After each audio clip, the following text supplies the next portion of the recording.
Ladies and gentlemen, dear guests, thank you for your patience. Thank you for making it through the rain, although I heard the rain has stopped in the meantime. Let us begin. Welcome to this edition of the Switzerland-Japan Economic Forum. My name is Gregor Muischneck. I'm the Economic Counselor at the Embassy of Switzerland here in Japan, and I will guide you through today's event as an MC. First, a couple of practical remarks. One, we provide simultaneous interpretation throughout the event. You will find the interpretation devices on your seats. And channel 1 is Japanese and channel 2 is English.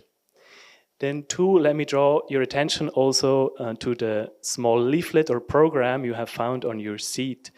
On the back side, you will find QR codes, and they lead you also to the full biographies and CVs of our speakers today. Now, distinguished speakers, guests, ladies and gentlemen, on behalf of the organizers, the Switzerland-Japan, the Swiss Chamber of Commerce and Industry in Japan, and the Embassy of Switzerland, it is a pleasure to warmly welcome you all for today's event. And at the outset, I would like also to thank very much our numerous sponsors who have made this event possible, as well as our supporting partners, Wired Japan, as well as the Keidanren Nature Conservation Council. Now, in order to open this Switzerland-Japan Economic Forum, it is my pleasure to invite the Ambassador Designate of Switzerland to Japan, Mr. Roger Dubach, to deliver his remarks. Mr. Ambassador, the stage is yours.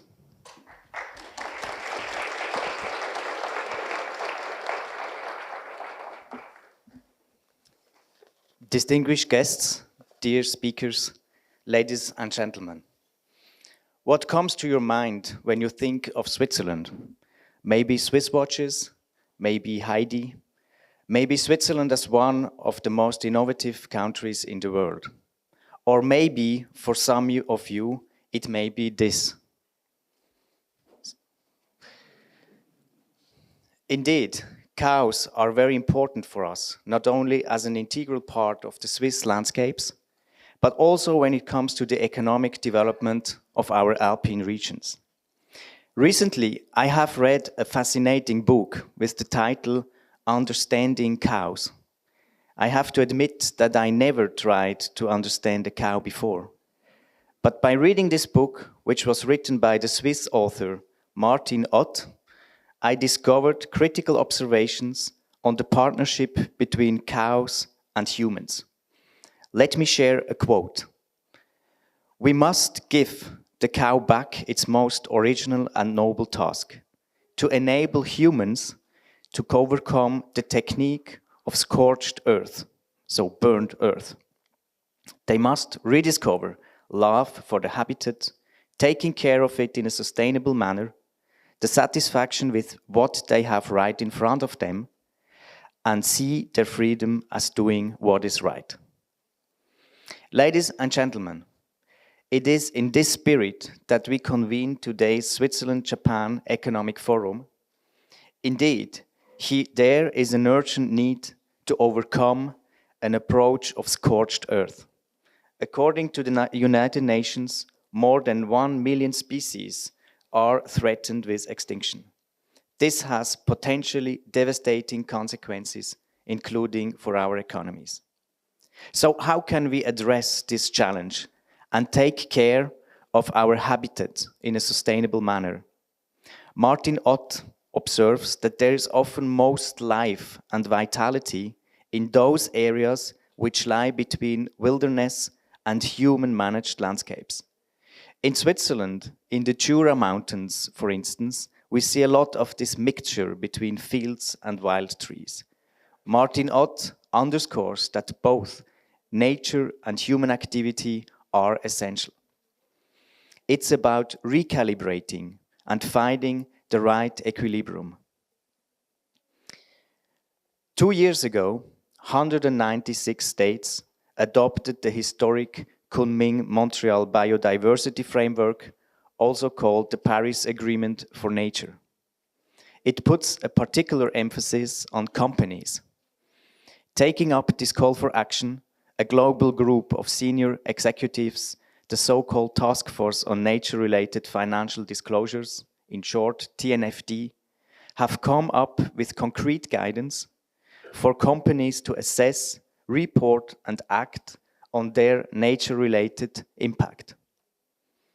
Tools such as the online natural capital knowledge base Encore, which is co-founded by the Swiss government, help companies in this work. Ladies and gentlemen, we are only at the beginning of this journey of recalibrating nature and human activity, but the momentum is rapidly growing. More than 400 companies have already committed to put the TNFD recommendations into action. 120 of them alone in Japan. Today, we will hear from our stakeholders from Japan and Switzerland, including an architect of TNFD, a large company addressing its impact on nature, and innovators developing tools to take concrete action. I sincerely thank all of our speakers for joining us today. The momentum is also exemplified in the strong partnerships which we have forged for this edition of the Economic Forum. I'm grateful for the support by the Kaidanren Nature Conservation Council and Wired Japan, as well as the excellent collaboration with our organizing partner, the Swiss Chamber of Commerce and Industry in Japan. Today's event is part of the Swiss Vitality Days, celebrating 160 years of bilateral relations between Switzerland and Japan. I want to express my appreciation to the numerous sponsors which make this sequence of events possible. The Swiss Vitality Days are also a milestone on our road to the World Expo 2025 in Osaka. I would like to invite you all to join us next year at the Swiss Pavilion, where we showcase innovative solutions to address our shared challenges, including the loss of biodiversity. In closing, I would like to circle back to the observations made by Martin Ott. To echo his words, in order to be free and to do what is right, let us be more conscious of our habitat and find ways to treasure and take care of it. In order to help us sharpen our awareness, it is a particular pleasure for me to welcome Dr. Markus Meder, a Swiss artist and researcher, as well as Mrs. Kondo Naomi, a taiko master from Japan. Mr. Meder uses IoT technology to collect data about the health of ecosystems and is currently pursuing his work in the forest of Nara. Their upcoming performance is an artistic interpretation of this data, an invitation to listen to the voices of a forest and its inhabitants. It is time to open our ears, eyes, hearts, and minds. Kondo Sensei, Dr. Meder, we are yours. Please come on the stage.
Dr. Mather, Kondo Sensei, thank you for taking us on this really unique journey to the forests of Nara and beyond today. Thank you for this unique performance. Another round of applause, please.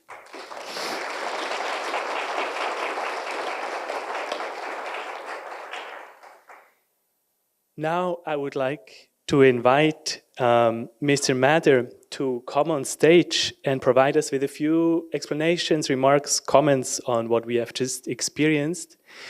Mr. Mather has a PhD in environmental system science at ETH Zurich. He currently holds a position at the Freie Universität Berlin, a position as a research fellow. And he has written a lot on topics such as sound art, acoustic ecology, but also digital media. So, Mr. Mather, please, the stage is yours.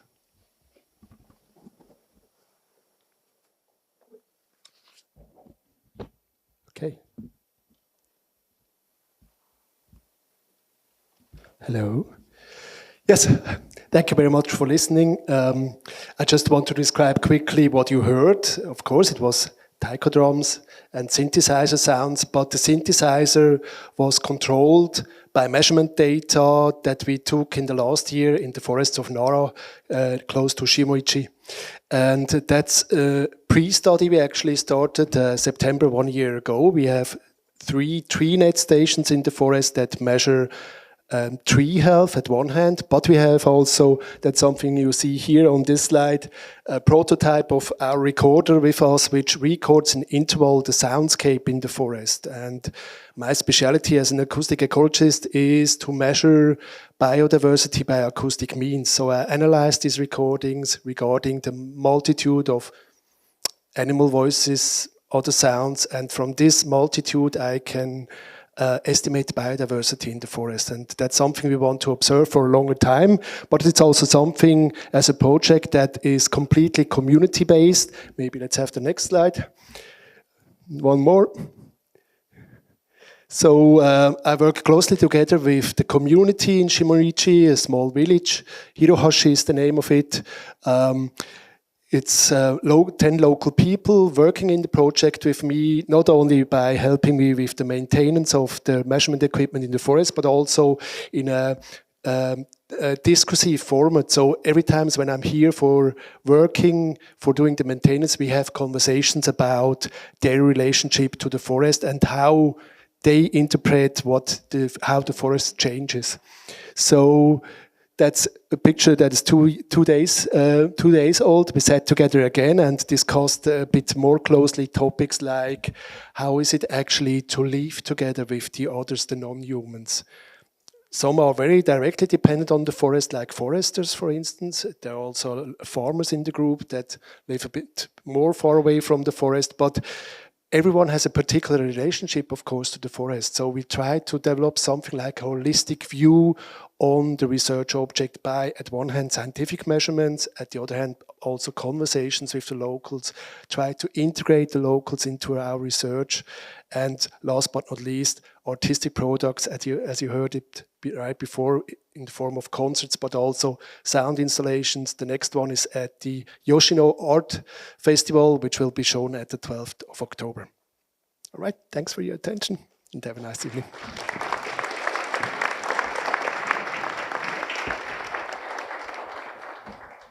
Thank you, Mr. Mather, for these explanations and remarks. Now, ladies and gentlemen, it is my pleasure to introduce today's keynote speaker, Professor Dr. Michael Scapman. Beyond serving as the president of the University of Zurich, Mr. Scapman is a professor of remote sensing at the university's Department of Geography, and he's a renowned expert on biodiversity. His research priorities include Earth observation and spectroscopy to measure biodiversity from space. Mr. Scapman, welcome to Japan, welcome to Tokyo. The stage is yours.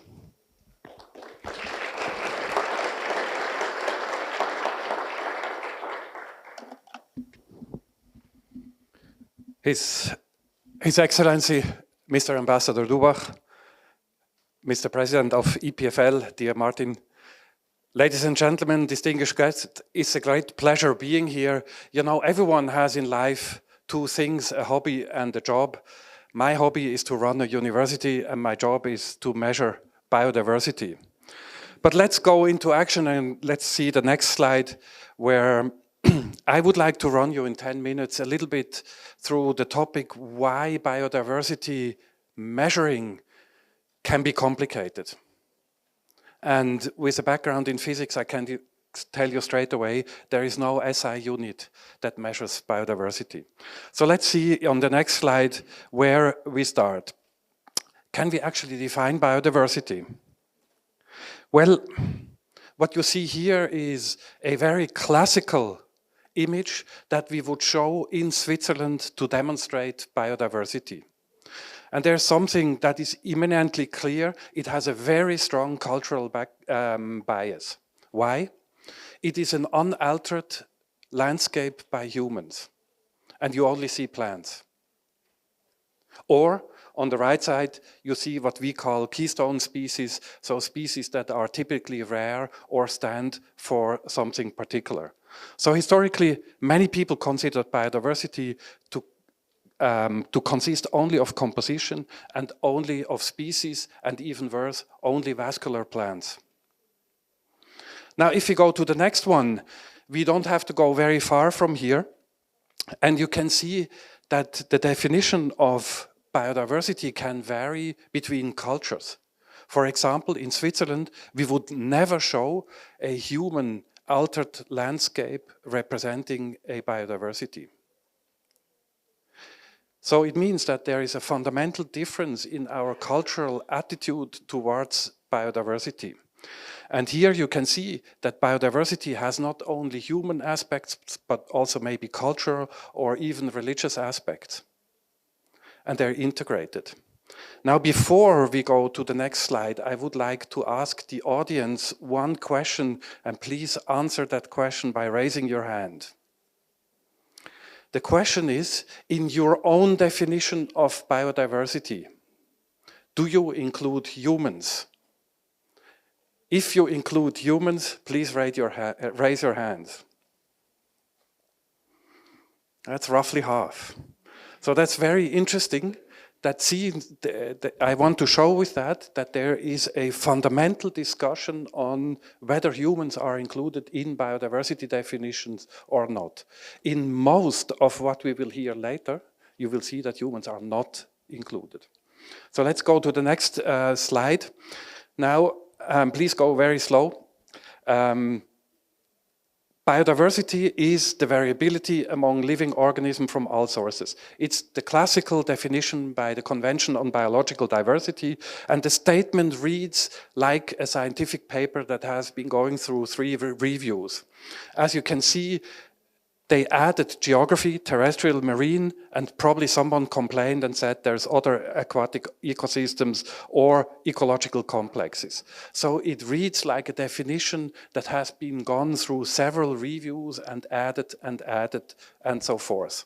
And on the next one you can see, so as a conclusion, geography obviously matters in biodiversity definition, and it is a function of space and time. Now, here is the next definition of biodiversity, and by surprise, this is by the European Commission.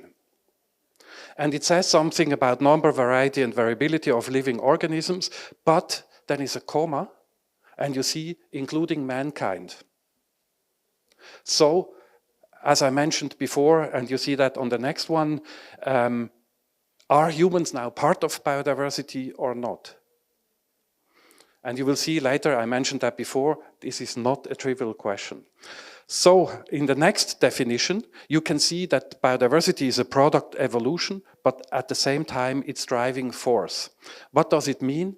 There's obviously a feedback loop between the driver and the response of biodiversity. Now let's go to the next definition, and you can see that it's not only including variation, but also biological organization, and in particular organization across genetic, individual, and ecosystem level. So obviously, when we talk about biodiversity, we not only have to say where and when, but also at what scale. Are we talking about microorganisms or are we talking about landscapes? So on the next one, you can see variation and organization matter. So if we go to the next slide, then the following question would be, is there actually a risk imposed by biodiversity? Here you see a result of the risk assessment of the World Economic Forum. On the left side, you see answers where people say, what are the biggest risks in 2 years? And you can see all topics that are currently prominently in the media listed on this risk assessment. If you go to the right one, in 10 years, you see two very surprising things. The number of colors has decreased, which means the diversity of risks has been reduced in the future. But it has also been reshifted. You can see that the first 4 risks are on nature. So obviously in our thinking, when we have to answer the question, what's going to happen in 10 years, we think that the environment will have the biggest impact. But currently, as we know, misinformation, polarization, cyber insecurity, whatever, all these things are bothering us on a day-to-day basis. So obviously, we attribute to nature a huge risk, but not today, maybe tomorrow. On the next one, here you see our complicated relation with nature. And our complicated relation with nature has not only a cultural background, which you would see on the left bottom side of the triangle, but we also have a background that we would like to consider nature for nature or nature for society. I give you very simple examples. Nature for society is a golf course.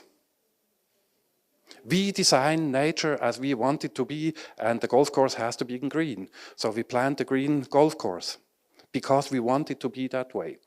Nature for nature is a theoretical concept when we leave nature to work as it is. And that's very problematic, by the way.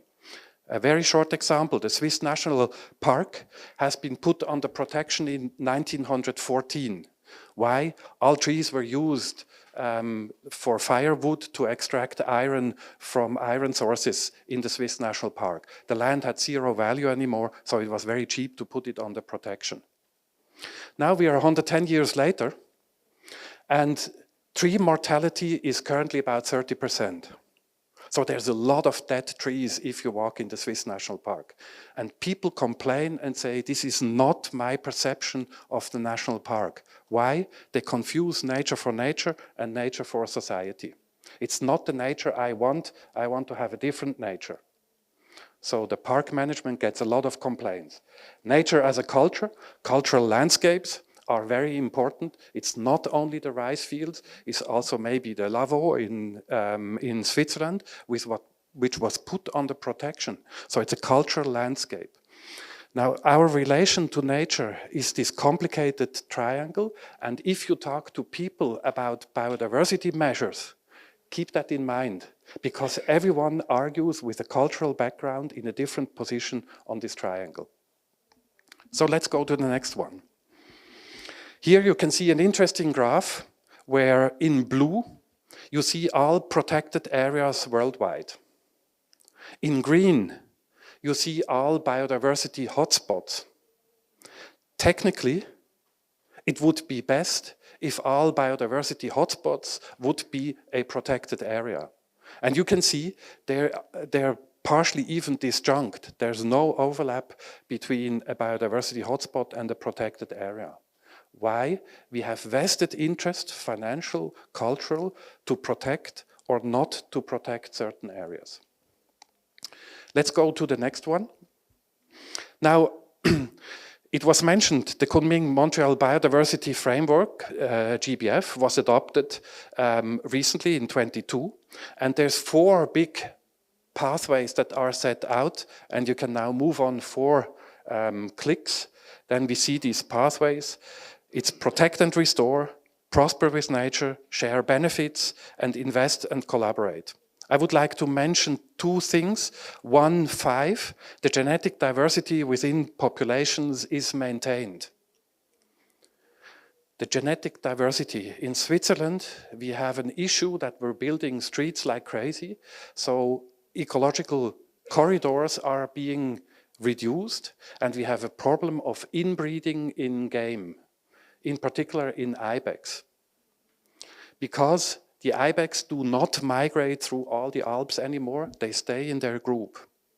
So when the wolf was reintroduced in Switzerland, ibex started to gather in larger herds, and they were courageous enough to cross streets.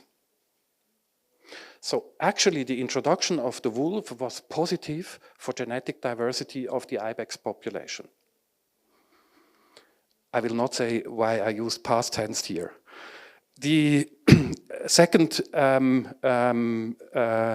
example I wanted to give is number 3, the monetary and non-monetary benefits from the utilization of genetic resources are shared fairly and equitably. We have signed collectively the Nagoya Protocol, but still people are sequencing plants in other countries, and then they produce medication with profit that is not made where the plant originates from. And the Nagoya Protocol tries to protect this. It's a very important protocol if we talk about fairness. Now let's go to the next slide. So what has been an interesting development are these nature-related financial disclosures. It is a very concise framework on what you could do in order to mitigate these biodiversity risks.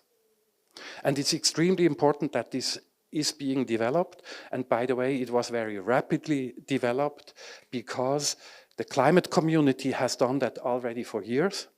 And the biodiversity community can take these results and work faster.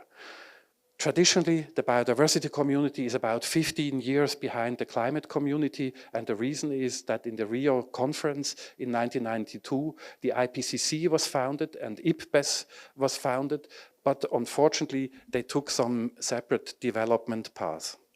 Now for companies, it's very important. I know there's many people scared that they have now to do an SDG reporting, a climate reporting, and a biodiversity reporting. You know, entertaining people with administration is not the goal of reporting biodiversity. Now, if you go to the next one, I just want, in order of priorities, tell you it is like if you go on a safari. The big 5 are the big iconic animals you want to see on a safari. The big 5 in biodiversity are listed here. And I would like to mention the first 2, climate change. Climate change has one particular challenge to biodiversity. The big challenge is that climate change is happening so fast that we have a problem in measuring a global baseline for biodiversity. Because if we have covered the globe in counting individual species, climate change has changed the whole world. So we need to have a faster method to generate a baseline where we can compare the current status or even past status of biodiversity too.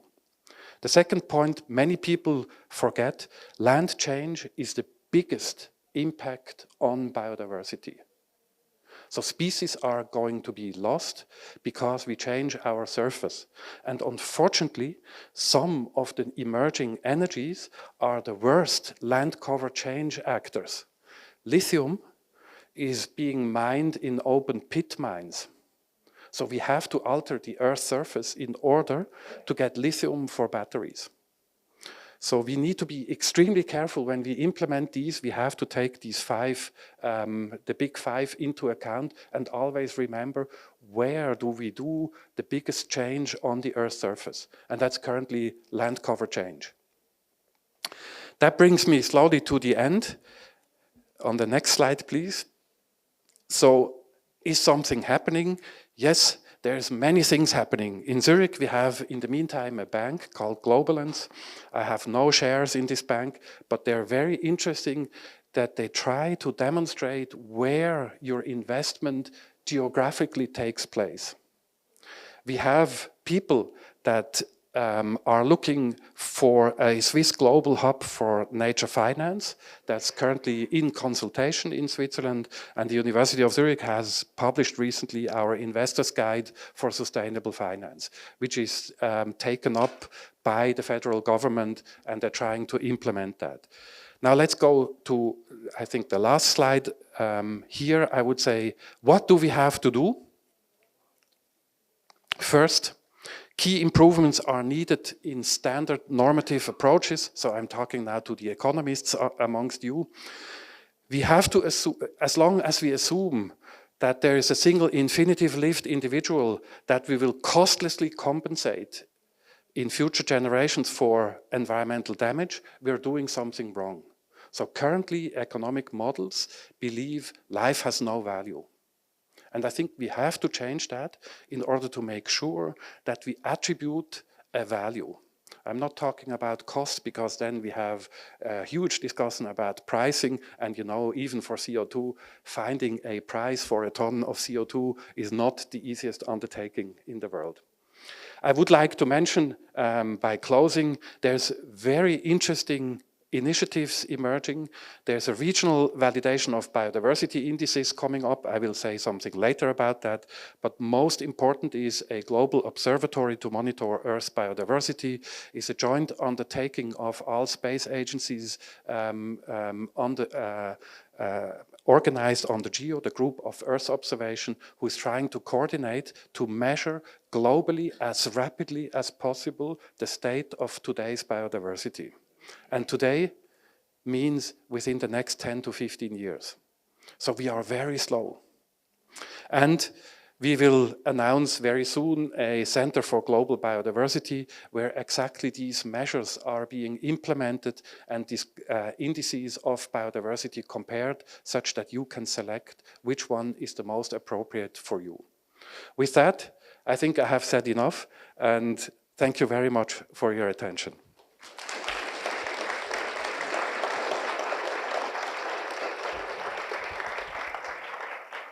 Professor Scatman, thank you very much for this comprehensive overview.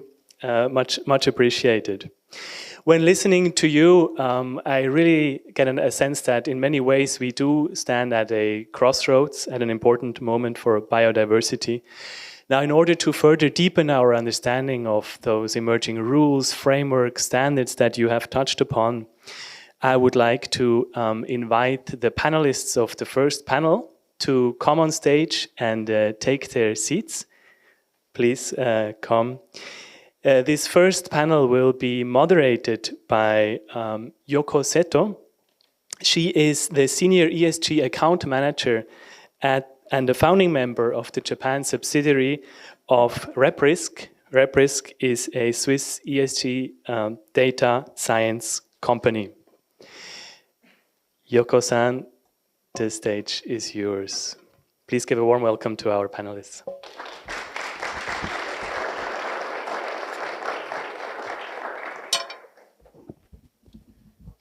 Thank you for your introduction, and thank you for Professor Scatman for such insightful information around biodiversity. Personally, it was very interesting to see how culture and social and nature to nature is involved if we think about this biodiversity.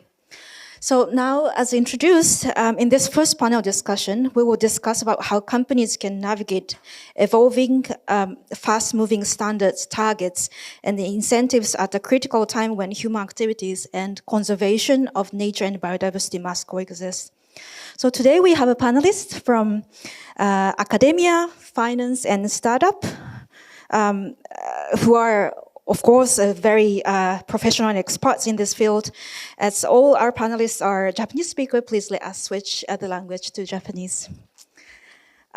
すいません。では、日本語で進めさせていただければと思います。Sorry, I have to switch to English. Sorry, Japanese. So the first one is biodiversity at the crossroads, steering the ship during the evolution of standards, targets, and incentives. My name is Seto. I work at RepRisk Japan. Headquarters in Zurich, in Switzerland, and also we cover financial institutions, institutional investors, and multinational companies in Japan and other countries.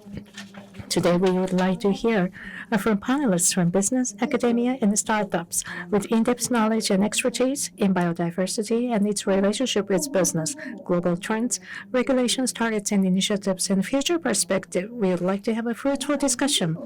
First, quickly, I'd like to introduce the panelists. First of all, from Norwegian Bank, Executive Advisor and Task Member of TNFD, Mr. Hirotaka Hideshima. My name is Hideshima. Thank you very much for inviting me. Thank you. ちょっと風邪気味で声が Sorry, I'm having a cold and sorry about my voice. Personally, 3 years I was in Basel, in Switzerland. In that sense, I was really looking forward to this opportunity and also introduce Norwegian Bank. Norwegian Bank is the bank I work for from November 2012. We are the task force member of TNFD. So today we'd like to focus on nature and biodiversity. Thank you very much. Next is from Kyoto University, Vice Dean, Professor, Graduate School of Agriculture, Dr. Koichi Kuriyama. My name is Kuriyama from Kyoto University. My specialty is eco-environmental economy, and especially biodiversity. Thank you very much. And next, from Sustainacraft, we have this CEO, Mr. Suetsugu. Thank you very much. Sustainacraft, my name is Suetsugu. Right now, as was introduced right now, we focus on the fund flow toward nature. And the topic today is relevant as well because right now, companies cannot survive only focusing on biodiversity. So a short-term focus is carbon for our company. I'd like to share with you our stories as well. Thank you very much. Now we'd like to start. So as Professor Scottman mentioned, 2023 Davos WEF Global Risk Report, according to that, number 3 is the biodiversity and loss and also the collapse of the ecology. So we have this ecological problem right now, and we have a lot of problems for companies. In order for them to survive, we have to consider this non-economic situation. So first of all, I'd like to ask Dr. Kuriyama. In the corporate economic activity, the protection of biodiversity, how important is it? And also the Kunming Montreal Biodiversity Framework adopted in 2022, it sets targets up to 2030.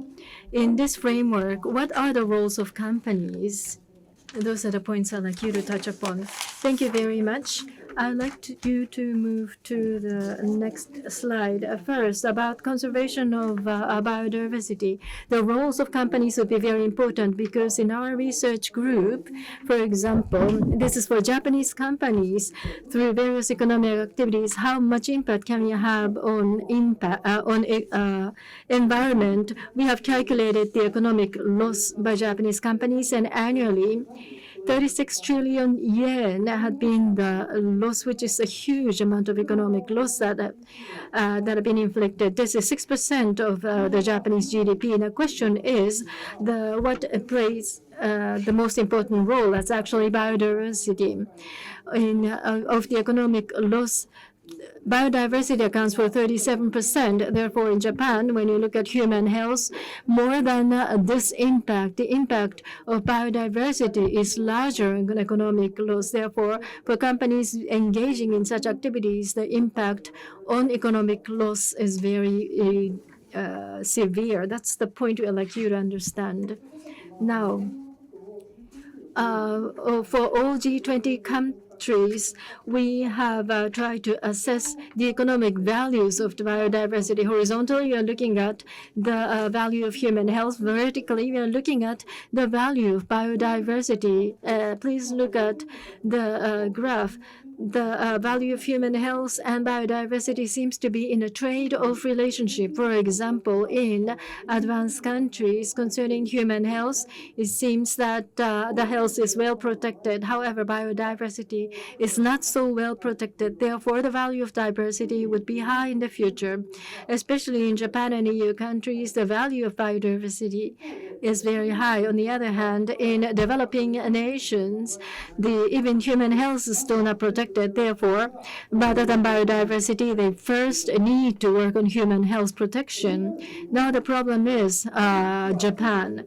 The value of biodiversity is very high in Japan. However, many Japanese companies are not really advanced in terms of their activities to protect biodiversity. Therefore, the value of biodiversity is probably not very well accepted in Japan, and this is something we'll have to change in the future, and that's all I have. Thank you very much. Now, many Japanese companies are T and D early adapters and have been working on this. However, we have to stop the flow of economic loss, and in order to improve the situation, the companies will have to have the long-term perspective, look at the external changes, consider the corporate, and at the same time they have to generate profits. Now, along this flow, the TNFD had been initiated, and now it is a global standard. Now, I'd like to ask a question to Mr. Hideshima, who is a task force member. Now, the TNFD, what are the purpose of establishing TNFD? And it's been 1 year since the last proposal was published. What do you think of the past 1 year? Thank you very much for the question. About the history of TNFD, I think you all know about this. Originally, it started from Davos Convention in Switzerland, and they started to have this recommendation for TNFD. In 2021, it was established. And so we participated later, so I'm not sure about the first history. But, we have TCFD for disclosure for climate change. So now we have nature, TNFD. So that is why we have established this. And as you have pointed out, in September last year in New York, TNFD official framework and the recommendation was issued. So this is a framework, official framework that we were able to complete. So far, this is about voluntary disclosure. So for example, SASB, ISB, has a nature-related criteria. Before that, there was no global standard. It's not a baseline, and it is not a baseline for regulations. This is only voluntary right now. So September last year, we recommended this, and what happened in TNFD? We have some initiatives. One in September last year, when we published this framework, we have sector guidances we issued as well. And guidance for financial sector was published, and also for industrial sectors in October and November were established as well. But they were drafts, so we asked for comments, and based on the comments, we review it, and we would like to finalize it. And then, as was mentioned before, TNFD framework is going to be adopted by some companies, and we are recruiting those companies. And we have some publications. The first one was in January this year, and during Davos Convention, 320 raised their hands. And in June, London Climate Action Week, we had another 400 companies. Right now, 440. And the ambassador said 440 companies so far. So TNFD is adopted by a lot of companies, and we are asking for more. And as was mentioned by ambassador, from Japan, we have, at the time, 110 companies raised their hands. And I checked, and now it's 125 from Japan. So a quarter is Japanese companies.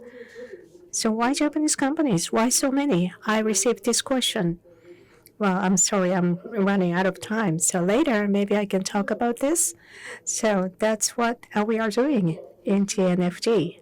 Additionally, we are going to have some drafts for some different industries guidance. And as for climate change, the transition plans have a lot of discussions. In the nature area, we are focusing on the transitions as well, and we have discussions over that. And we have some challenges as well, and we are making papers as well based on them. So probably in the end of this month, as they are going to have COP conference in Colombia, I believe there will be some other publications. So things are moving ahead. In Japan, there are many adopters, and in Switzerland, the Switzerland companies, UBS, Horsham, and other companies are adopters, companies that are participating. Now, in line with the TNFD's recommendation and soft law and regulations of each country, companies make disclosures on the interface between natural capital and economic activities and activities to restore biodiversity. They need to understand they have to go through various processes. They need to understand the area of impact, the biodiversity in that area, or the environment that protects biodiversity, meaning local communities or relationship with the indigenous people. So companies need to have to consider biodiversity from multiple perspectives. Now, I would like to ask Mr. Suetsugu. Now, in the period of change, what are some of the challenges and opportunities the companies face? And in order to help such changes, are there support tools that are available?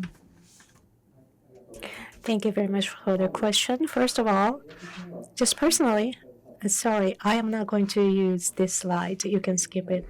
Personally, incentives for companies are not very strong right now, and that I believe it's a bottleneck. And later, we'd like to discuss this. So first, I'd like to talk about something technical. Technically, for example, quantification of the biodiversity and prioritization, we have to identify what the priorities are. That is difficult. However, TNFD itself has a catalog of tools, and Encore is included as well. We provided some capital by Switzerland, and also Biome as well, and Sustainacraft, our company is there as well, Web Risk as well. So there's a catalog, but it's not enough. It's because spatial and temporal resolution is very important. Global scales, we have static data. So in that sense, the variance is there, but they don't have any bias, and that kind of model is achievable. But from the company's perspective, changing the operation to have some positive effect, and we have to calculate and measure the effect of the intervention in terms of space and also in terms of temporal as well. So that kind of resolution is very important. However, it's very difficult. Even if it's possible, the cost is high and we need labor. So optimized balance should be achieved. That is very important. So we have to strike a balance. Well, I think there is something very interesting who is coming up with the solution from which sector. Depending on that, the balance is different. For example, in France, financial institutions are taking the lead in this kind of field, especially financial institutions. So for every explanation, well, you have to have these wide and not deep models. However, for startups, they focus on niche area. This is the use case, and this is the climate region, and in this, we have functions. So there is no right answer, but each player should optimize what they are doing. So they are exploring the balance. So the tool and the matching with the needs. Yes, I understand.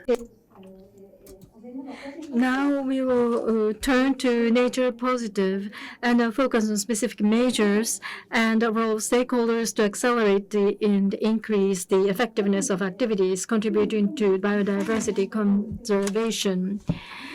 Montreal Biodiversity Framework has 23 targets, and there are several targets that are very closely related to businesses. And 19 is about financial mobilization, and $200 billion that's included. Mr. Hideshima is with Norrin Chuking Bank, and it is a financial institution directly related to nature. Creation of incentive, guiding investment flows, and promoting a shift towards nature-friendly enterprises. What do you think are the roles of financial sectors? Thank you. I will have to share my personal views on this question. Yes, there are things that you may think there are many things we can do, but actually there are limits. There are things we can do, I said, because with our customers, when we have dialogue, we can raise their awareness. Also, TNFD is the framework that we can talk about, how we can deal with it. We can explain to them what could be done. However, as was mentioned earlier in the comments, what are the incentives for individual companies?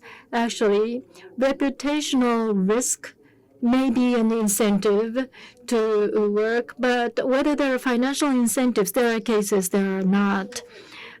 Ideally, as the dean said earlier, for example, the externality of economics would have to be internalized. So carbon tax type of methods, for example, tax on nature negative activities may be introduced. In that case, very naturally, nature negative activities may be reduced, nature positive activities may be increased because of incentives. That would be an ideal situation. However, without such incentives, we'll need to find ways to work on this.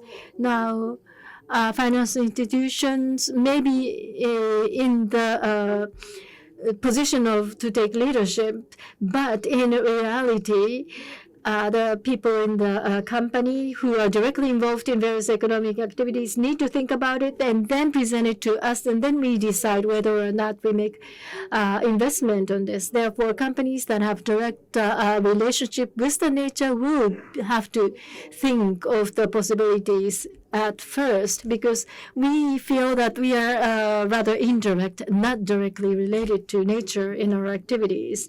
Now, let me share with you one word about Norrin Chuking. When you look at our assets, our loan is mainly to major companies, and we have our securities, but our liabilities, we do receive money from the fisheries cooperatives and agricultural cooperatives. Therefore, our activities, the activities by a company should not have negative impact on the people who will pay us money. But now TNFD is available. Therefore, we hope that our customer companies will engage in various activities based on TNFD. Then our activities through financing, we should be able to confirm that there are no negative impacts of our activities.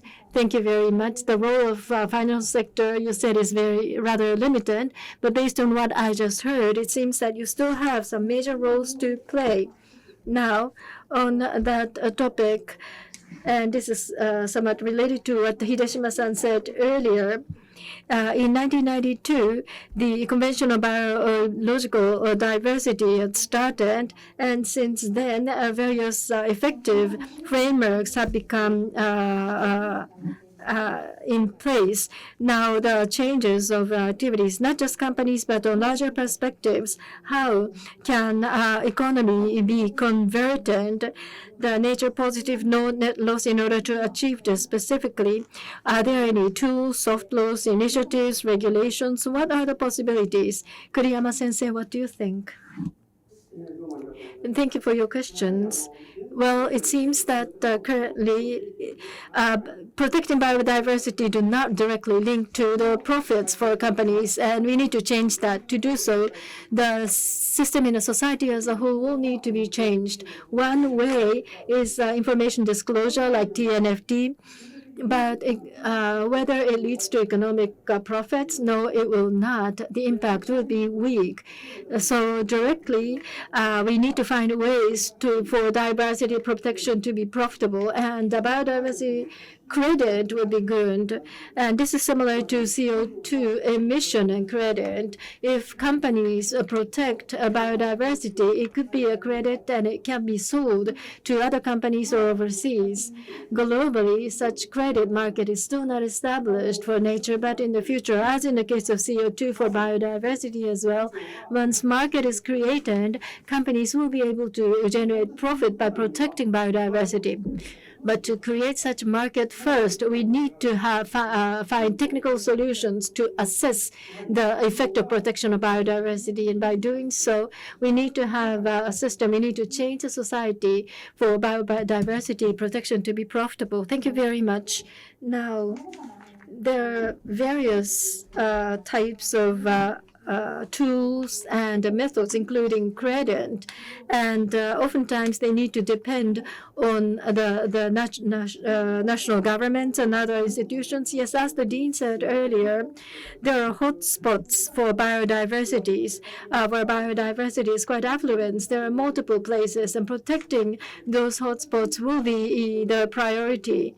Adequate assessment of biodiversity and protection and reflecting this in the market is very important. Japan is one of such hotspots, therefore, and because in Japan we have many forests and biodiversity is quite high, and by companies protecting such biodiversity, they should be able to sell credit to foreign companies, and that would be an exporting asset.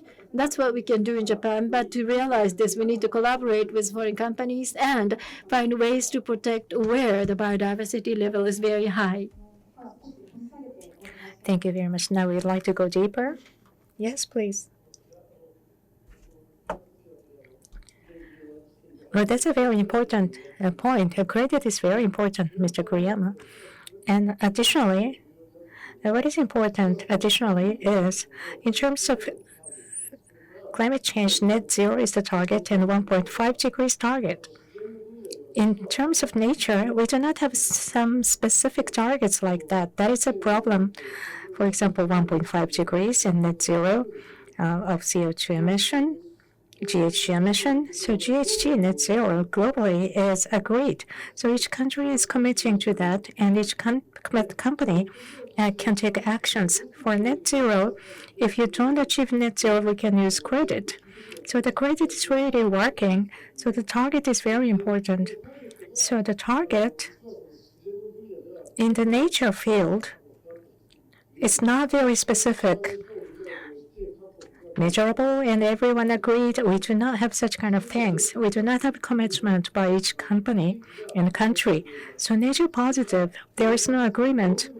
And to what extent do we have to be positive, such as 1.5 degree? And what is our specific numerical target, and how do we measure it? We do not have any agreement on that. And that is the weak point for the nature approach. So, as the president mentioned, the positioning of human beings is important. So human beings, but before human beings, do we have to focus on that time or before Industrial Revolution? So I think it's before Industrial Revolution. Harmonize with nature. And that is the common Montreal Biodiversity Framework goal. So human beings should be involved in the harmony. So I believe there are so many different perspectives. We don't have any agreement. So agreement about targets and intergovernmental agreement and each country's commitment, those should be very important. I agree. However, we cannot wait for all the agreements by every country. We cannot really take actions. In terms of climate action as well, they have carbon offset industry. For example, voluntary companies have targets, and if you don't achieve the targets, you can purchase the credit. And that is a market we can consider for nature as well. Yes, this is an urgent issue. Everyone understands that nature is very important. Diversity is very important, but it's very difficult for us to achieve policies and implementation. According to the recent news in EU, there is a postponement of the forest-related regulation. So nature conservation is very important. Everyone knows it, but for stakeholders, this is very difficult to achieve. So now we'd like to go deeper from here. Right now, there are a lot of frameworks, but these frameworks and incentives, do you think they are enough? And greenwashing risks for companies.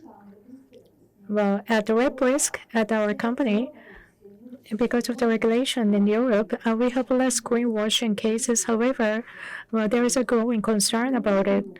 So to avoid greenwashing, what do you have to do? That's a question. So Itsuka-san.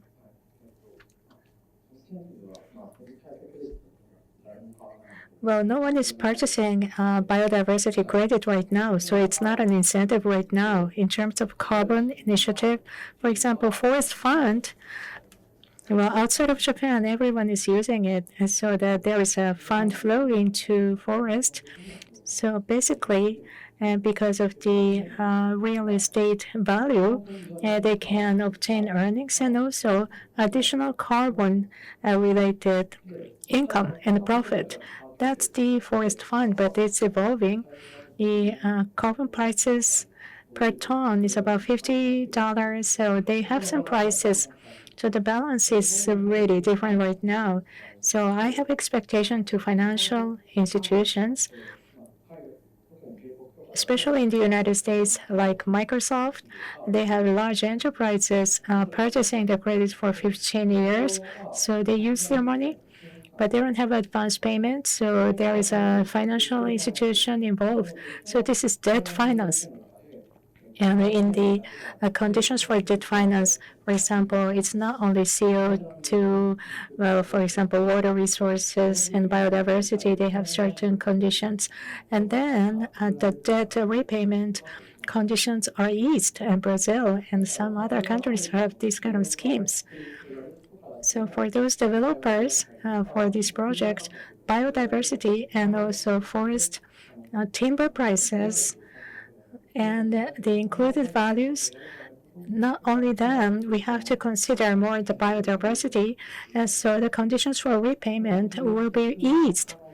So distribution of the risks is now advanced in certain markets. For example, well, profitability from timber and the carbon credit. So diversity is the next one. Now we cannot stop there. For example, one tree forestation, and 30% is, for example, primary forest, and also to achieve the value of the biodiversity. And we need to implement some other schemes using the current schemes, so that's important. Sorry, I didn't mention greenwashing. Greenwashing, I don't think that's a very big problem. Not doing anything is rather a big problem. So inaction is more problem than greenwashing. We should have such kind of structure. Thank you very much.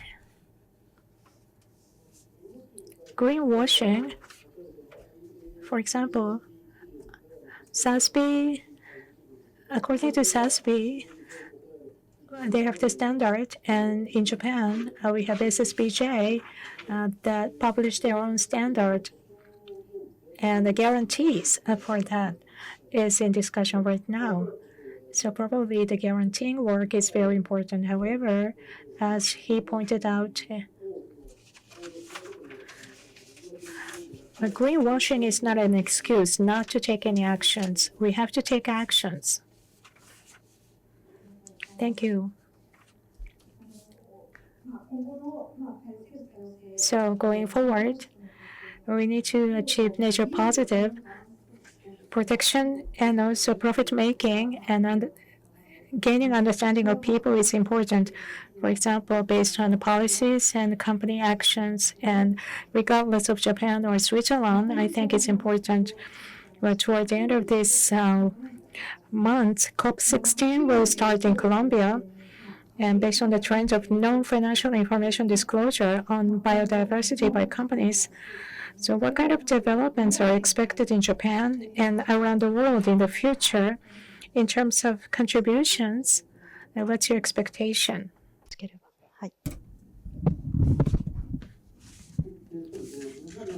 Well, for companies, they have very important roles in biodiversity protection. In the past, many companies had no interest in biodiversity, but we will need to change the situation. How can we change? Well, there will be a lot of impact this year. So for companies to gain interest in biodiversity, I think this is going to be a very good cue, because TNFDs is introduced. Japanese companies are now interested in nature protection, but specifically they don't know what to do, and they're wondering what to do. But if you can present specific measures, that would be helpful, and that's what we'll have to do. Therefore, researchers and companies will need to collaborate more and find ways to take actions in order to protect biodiversity. Now, the opportunities like we are having today is very important in that sense. Well, I completely agree with what Professor Kuriyama said. Also, in addition, once you begin disclosure based on TNFD, the contact between companies and nature will begin to appear. What is important is, as the president showed in his slide earlier, in safari, what are the popular 5 animals? Of those 5, for example, climate change on the left and on the right, the exogenous animals, and I think those are very important. It's very important to identify what are the big ones, and once you do, you'll know which way you need to move. But understanding the basics is very important, and as Professor Kuriyama said, without waiting for the government's agreement, companies should begin to take actions. And the larger the company, maybe it's important for the entire company, and you may need to check going back all the way through the supply chain. That's being so. Without waiting, let's start moving. As Professor Kuriyama said, that's important. But COP is the top conference for parties, and those are the group of the governments. The parties are governments that agree to the convention. 1.5 degrees equivalent goal or net zero equivalent goal, they need to agree, because without such an agreement, companies, although they know which way to go, they don't know how far they should move towards that direction. So we'll need to work on both aspects simultaneously. In that sense, within COP's framework, we believe that monitoring framework will be discussed. That's in plan. And GBF's, the Global Biodiversity Framework, how should you assess the progress? What are the parameters you will need to look at? Those are the discussions that will take place. And some of the candidate parameters are increasing in number. That's what I heard. But they will need to focus down on certain parameters that can be understood by the public as well. So those are the things you'll need to do. But as I said, it's very important that governments do agree to reach an agreement. Of course, companies will have to take actions, but governments will also need to play their roles. Thank you very much, Setsugu-san. It says time's up. Do I have time? Right, I know we are running out of time. Let me be short. Gaining understanding of the public is very important, because without the understanding, I said I have expectations in financial institutions, but without the public's support, they will not be able to move. You may have green law, anti-wash law. Based on such laws, NGOs will look at the company's activities against the greenwash law or other guidelines. The they will report any violations to the regulatory authorities. So the monitoring pressure will need to mount. Otherwise, the companies or financial institutions will not be able to make corporate decisions within the respective companies. That's still a very niche perspective, but we need to broaden this for better understanding. Thank you very much. Yes, the time's up, and I was hoping to be able to hear more from you. However, I need to close this session. The next topic is commit to action, and there will be a panel discussion on corporate activities and the environment and prospects of environment surrounding companies. We have heard a lot. Thank you very much.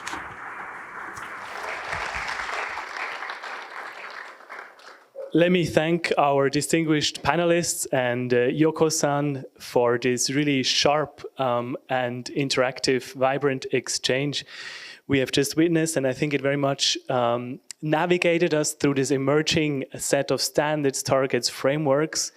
And I think it nicely demonstrated as well that really it is also, the moment is now for also companies to anticipate and to really drive this process. So this sets the scene very nicely for the second part of the forum, where we want to drill down and really focus and have a business conversation among companies on what they're already doing and what is still also possible in more action, and also how innovation and technology plays a role.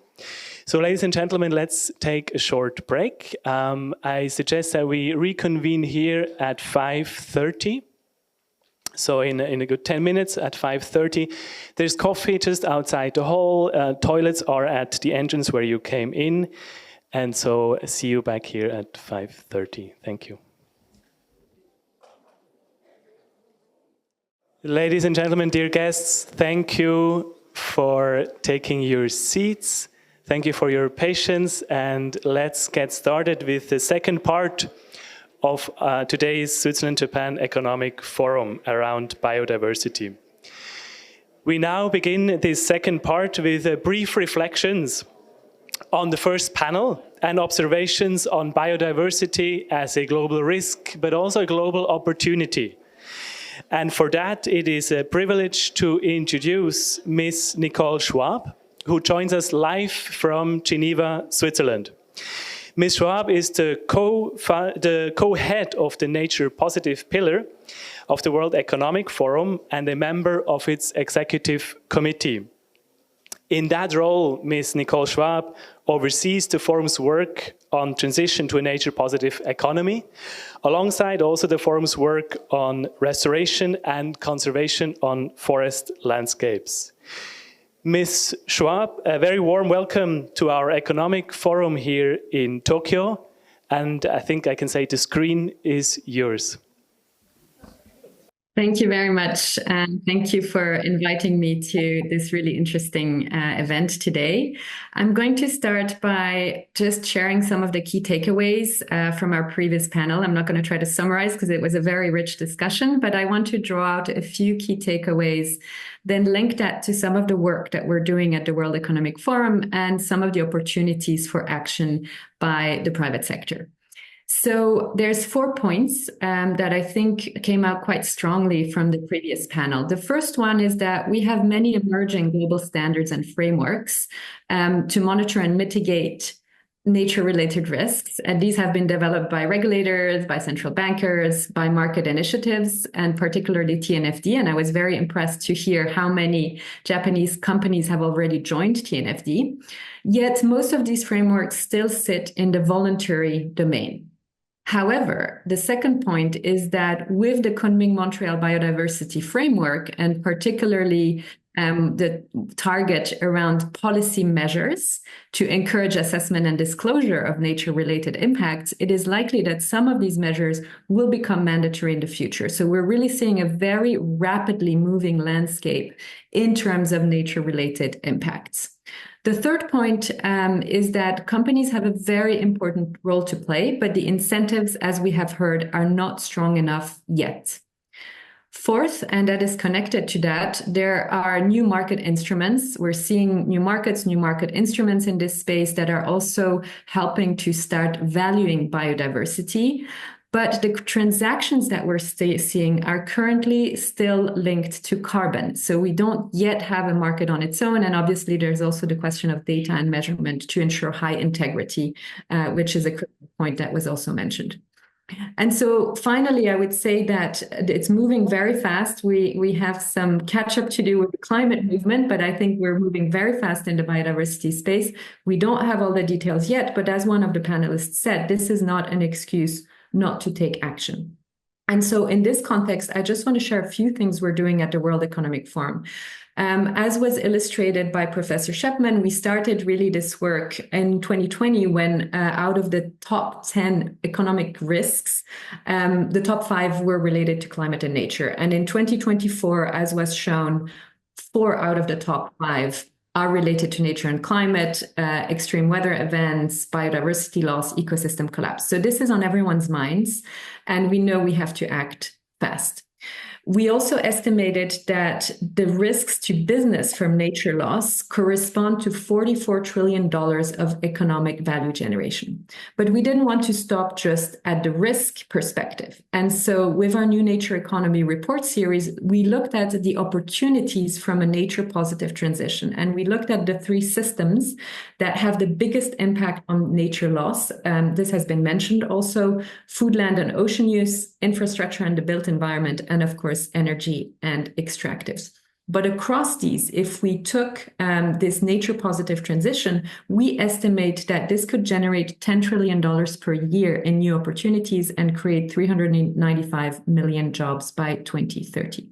So within this broader framework, over the last 18 months, we have been focusing on offering sector-specific guidance to help inform companies on how they can transform their operations and value chains towards nature-positive outcomes. And this guidance is aligned with TNFD and with the frameworks that sit within this broader concept of assess, commit, transform, and disclose. Some of you will most likely have heard of this and be working within this framework.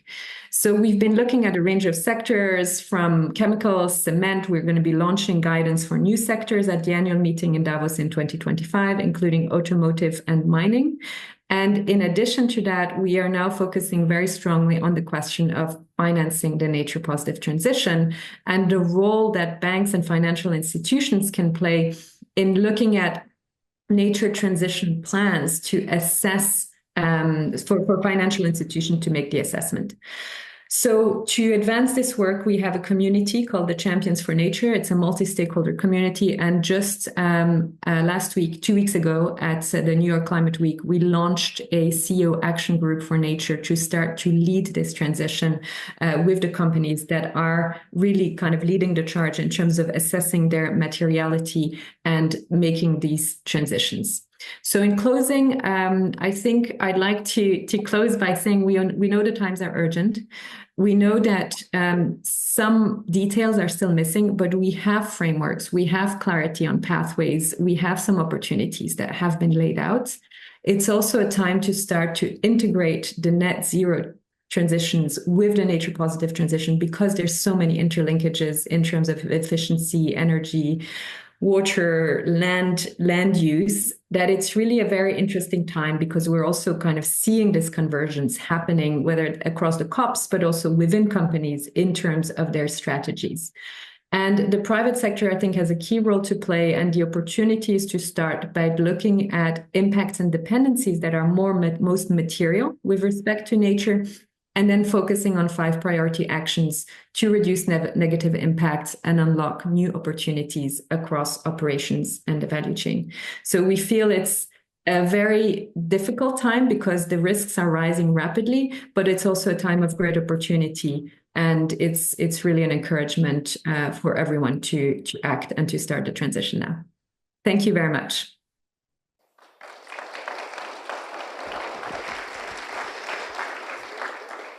Thank you very much, Ms. Schwab, for joining us live from Switzerland today and for your observations, which really give us a sense of crisis and risk, as you say, but really also a sense of optimism and an understanding that really now is we are at a crossroads, and it is a moment where we can drive a transition. These observations really build a very nice bridge to the next panel here in Tokyo, where we want to focus on businesses, on a business conversation, and also discuss innovative approaches and solutions that can bring us forward. I would like to invite our distinguished panelists and the moderator to come to the stage. Please come to the stage. The panel will be moderated by Mr. Michiaki Matsushima. He is the head of editorial content at our supporting partner for today's event, Wired Japan. In his capacity, he oversees the content for the entire Wired brand in Japan, including the Wired Japan magazine, whose latest issue, and you may have seen it at the entrance, was dedicated to the notion of a regenerative city. Matsushima-san also serves as a moonshot ambassador for the Japanese Cabinet Office. Matsushima-san, the stage and the show is yours. Thank you. Thank you very much for the introduction. Now we would like to move to the panel. We have wonderful 4 panel members with us. And we have just decided on the seating arrangements. We have Dr. Schlickman, President of University of Zurich, and seated next to him is Fujiki-san, CEO of Biome Inc. From Invest Conservation, we have Chief Commercial Officer, Ms. Anya Rundquist, and seated next to me is from Shimizu Construction Corporation, Green Infrastructure Department Head Hashimoto-san. The 4 of us are going to have the discussion. For the detailed CV, please refer to the CR code you find on the brochure. In panel 2, we would like to discuss the commitment to action. During panel 1, there was much discussion about how we can convince companies to take actions. It is one of the important challenges for us today, this year, what we need to do now. Now, concerning opportunities and innovations, we'd like to have a very good discussion. Thank you very much. Now, without further ado, moving on from commitment to action, how do we encourage companies to take action? That's the point in question. But specifically, what do we mean? That's what we like to discuss. Now, for companies concerning biodiversity, they have to consider risk and correlationship with the risk or the impact. Now, how should they measure, understand, and take accountabilities to explain what they do? Now, the first question goes to Shimizu Corporation. Now, we talked about TNDF members accounting more than 120, and Shimizu Corporation is one of the companies that adopted the TNFD. What's been your road to adopting this TNFD for the company, and what are the lessons you have learned? What were the profits? What have been the biggest challenge for your company? If you could give us your specific experiences, share with us. Thank you very much. If I may, I'd like to share a slide and discuss with you. Now, first of all, for the environmental management, TNFD disclosure should look at the responsibility as a company. This is very important. So we are in the construction business, and this is one of the big 3 industries related to environment, and we are always connected to the nature. So the TNFD initiative is very important for our company. For example, this is raw materials and construction sites and operation. We are related to the nature, and also for recycling and waste management, we are responsible as a company. Next, please. Materiality and group environmental vision, we focus on natural coexistence with nature. This is one of our pillars and initiatives.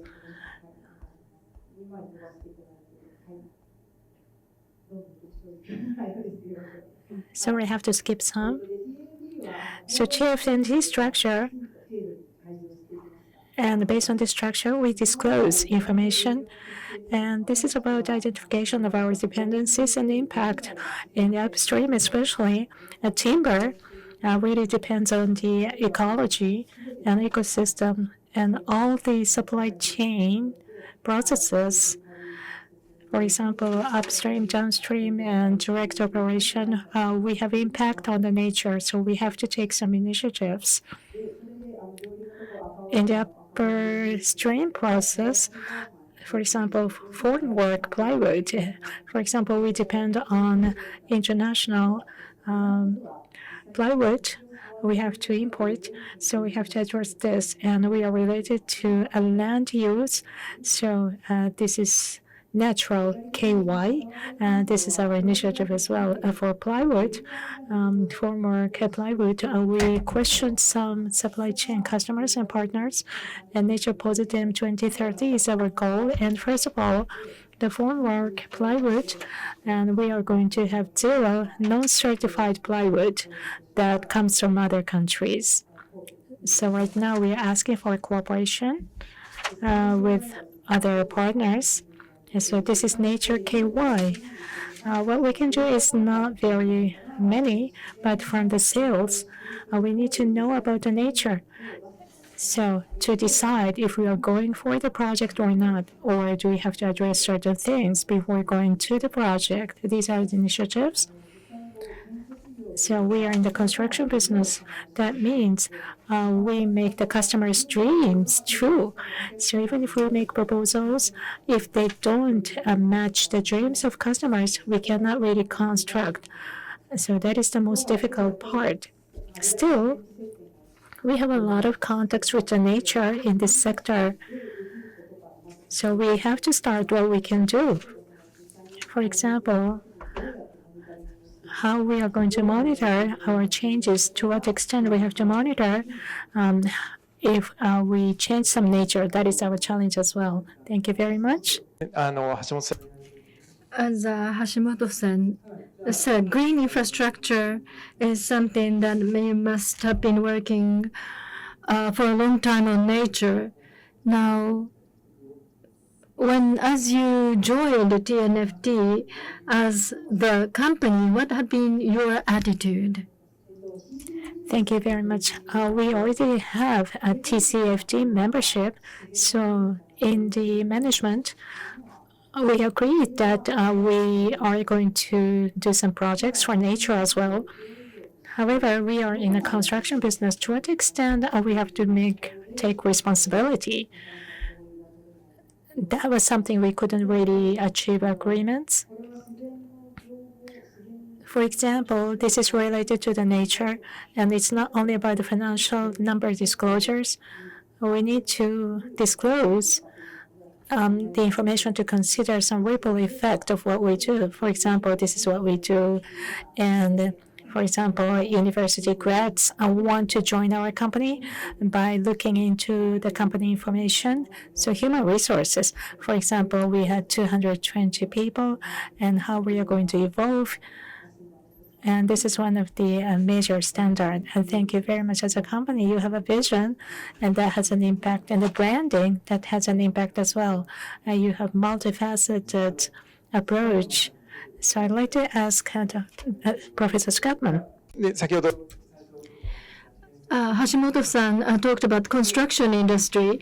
Now, in the construction industry, the FD is being adopted. What are your expectations on the impact of what such activities would have, Dr. Chapman? Well, thank you very much. That's a very good question, because I give you an example of a very large construction, $600 million US dollars. We're building a second main building for the University of Zurich. Because of requirement of sustainability, we changed from a massive concrete building to a mixed concrete wood building.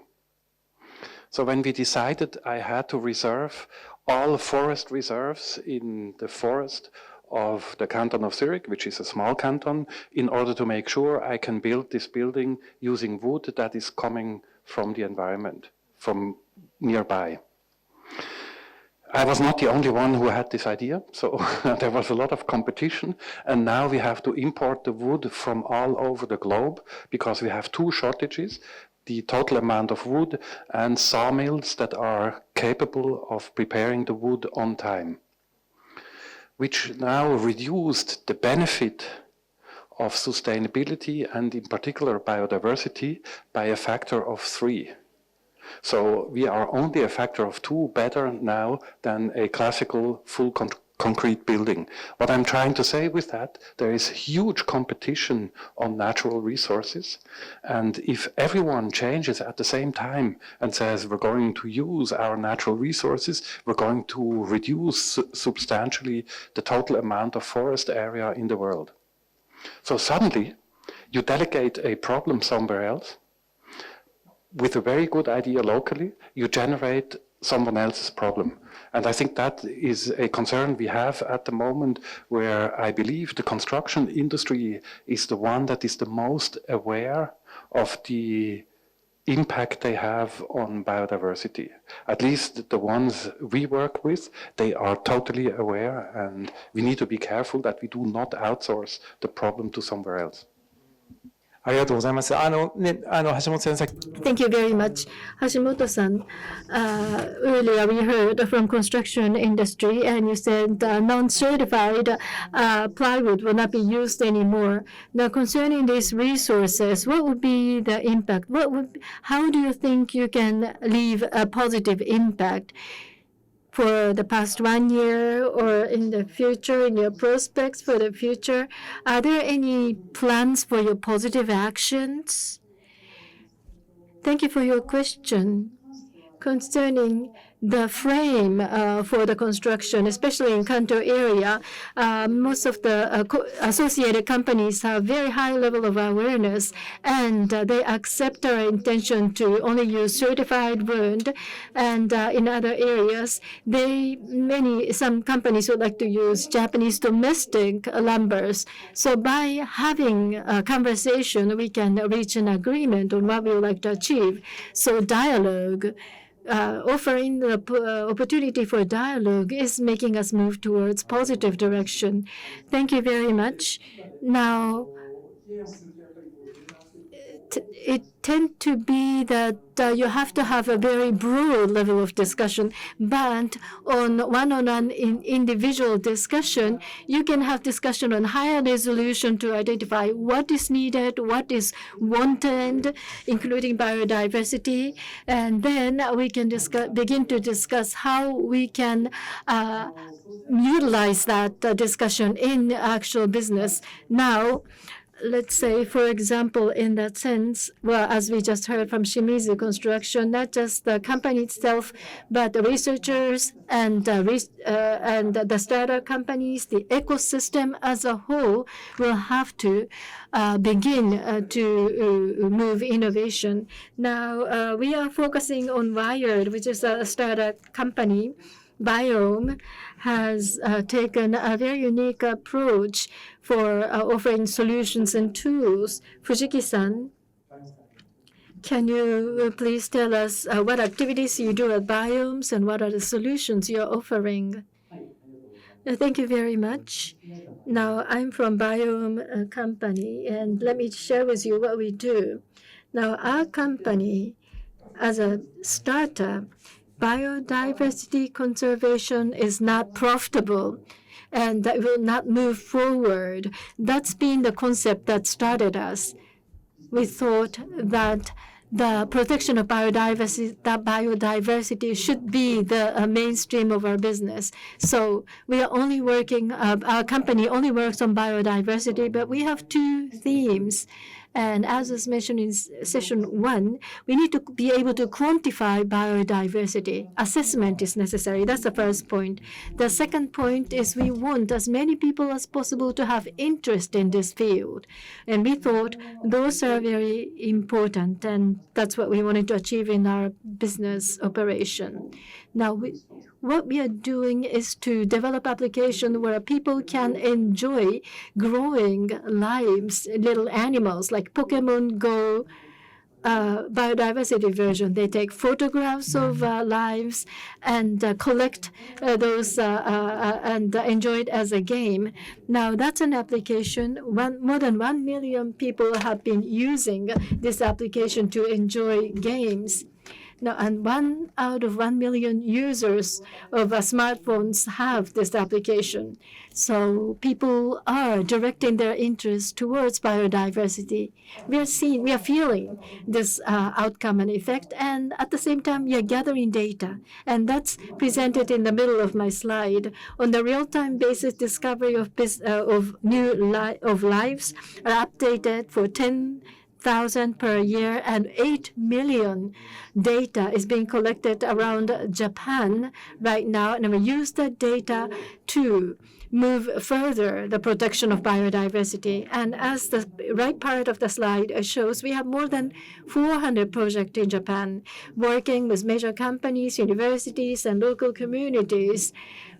And these are the projects for the biodiversity protection using the application and data that we collect. Well, and we have been profitable. As a company, we have more than 50 employees. Of course, the size is small, but we have 3 consecutive years of surplus in our business outcome. So we operate on our own and is profitable for biodiversity protection. We want to be a good model for other people to follow. That's been our challenge. Thank you very much. そういう意味では、バイオムさんはもう3期連続黒字ですと。In that sense, Biome has a 3-quarter profitability. So who are your partners? What kind of objectives do you share? And where does the capital comes from? Depending on the company, it's very different. For example, CSR related, you might think, but rather than CSR, this is more strategic capital. For example, to achieve a new service you want to launch, or to eliminate invasive species, you have some services. Well, a lot of companies are doing something underneath their own businesses. And right now, more than 400 companies we have to discuss with us. So biodiversity for social transformation, and for that, there's a lot of activities for companies to produce some business. So we need to improve and we need to disclose the information.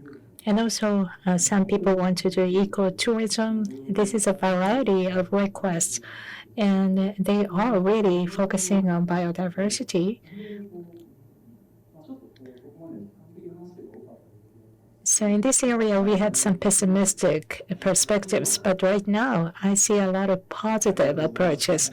Thank you very much. I agree. Today, during the session, I really feel it. Some people say it's very difficult how to make biodiversity a mainstream, but thank you very much. You feel it's positive. Yes.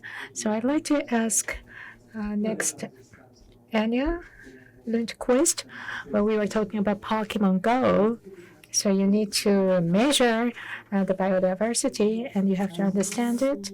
And beyond that, for example, you might have to think about the risks and what kind of impact you have on the society, and how are you going to incorporate that in your accounting. And that's one of the themes today. So biodiversity, we need to recover the biodiversity. For companies, how do we lead the companies so that they can take actions? So, Ms. Lundquist, could you please share with us what you are doing? Arigato. So I'm Anja Lundquist from Invest Conservation. I think we have a couple of slides we can share on what we're doing. But as we heard before, there is a funding gap for biodiversity. And today, most of the funding is done through philanthropy or through the public services. But there is, through the Global Biodiversity Framework, 200 billion annually that needs to be mobilized into biodiversity protection. And to actually reach that, we need to go beyond philanthropy. We need to engage the private capital coming into that. And nature and biodiversity are not separate parts, they're interlinked. So tropical forests can actually support 23% of the climate solution, but historically only got 3% of funding.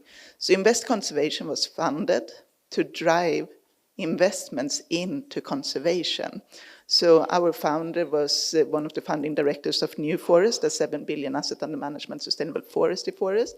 He went together with Dr. Martin Schaffer, who's a conservationist for 30 years. We also have Mike Watanabe on the board, who's been doing sustainable bonds, and with background from myself in sustainable data and finance. We were really looking at how do we get into protecting what we need to protect the most, because in traditional carbon markets, conservation group and indigenous groups do not get credits if they've done a good job for a long time. And we need to conserve what we have. So our focus is biodiversity hotspots in tropical forest. We today have projects live in Ecuador, we have projects in Indonesia and Borneo, expanding in Philippines, Brazil, and other regions beyond that. But what has been stopping companies to act? I was very glad to hear the previous panel saying that greenwashing was not an issue here. In Europe, we do see it being an issue. So greenwashing, risk of greenwashing has turned into greenhushing and inactions. Other reason companies sometimes states often why they do not invest in conservation is that they don't have the in-house expertise to know what is a good project and what is not. And also, how do you see the transparency of funds? And how do you measure the output? So our company does that. We select projects in the best biodiversity hotspots in tropical forests with an outsized impact. And how do we then make it investable? With the quality of these projects, we then partner with local conservation groups with boots on the ground, and that's really important. You always need to have the local boots on the ground to make sure it's having an impact in the projects. And what we're then doing is we're linking each hectare of tropical forest to tradable carbon and biodiversity right for 50-year program. It's not land ownership, it's just the rights. And then that becomes into the investment. So today it's trading on carbon prices, but it's really selected on the biodiversity. So it has the potential to take part of the biodiversity credit market, which is still nascent, but it evolves. And the other part, if we go to next slide, that is highly important is how do you measure the output and the income? So in our case, from that investment, it's really important that the effort actually goes to underground. So 85% of every dollar invested with Invest Conservation goes to underground conservation efforts. And that's almost twice as much as traditional carbon projects. But of course, you want to see, does it have an impact? Does it make a difference? So with that, we use Orbify satellite image to look at forest health. We look at deforestation rates. We look at carbon. For larger projects, we can also deploy flux towers that measure carbon in real time. We use visual and audio data. So many of you might recognize what we're seeing up on the screen here, but it's a giant anteater, and it hadn't actually been seen in this part of Ecuador, where this camera trap is coming from. And other uses also really innovative use of using AI analysis of soundscapes. So that starts creating a database of the sounds recording, and you can then look at historical setups, and you can go down to moth level. So it's really exciting setups. And what we're then doing is gathering all of that information in to annual reporting that you can also utilize into sustainability reporting and setups, and the full management of the projects. So that's really about going from kind of the reporting into action. And these projects are ready to deploy, they are already there, and they can also be set up bespoke to match into operations and supply chain of corporations to really have an action today.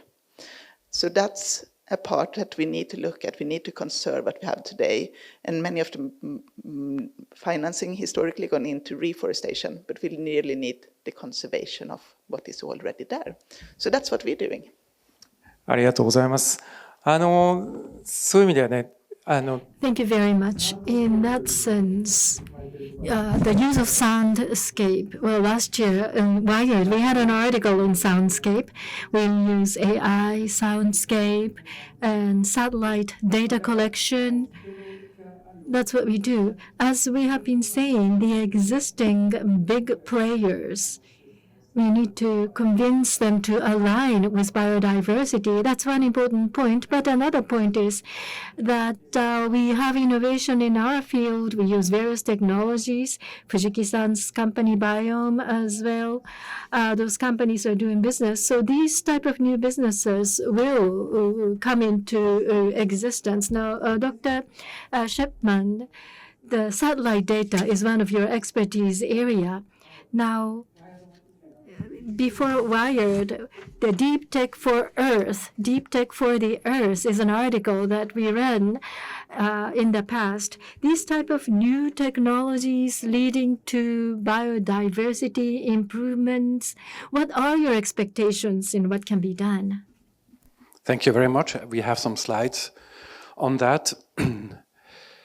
So let me try to make two statements to introduce what you are seeing here. First of all, if you look at the climate history, then there was science that was summarized in assessment reports of the IPCC, and then policy followed.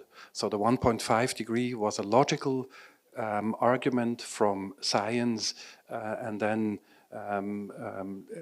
inspiring policy to set up regulations, and then companies followed.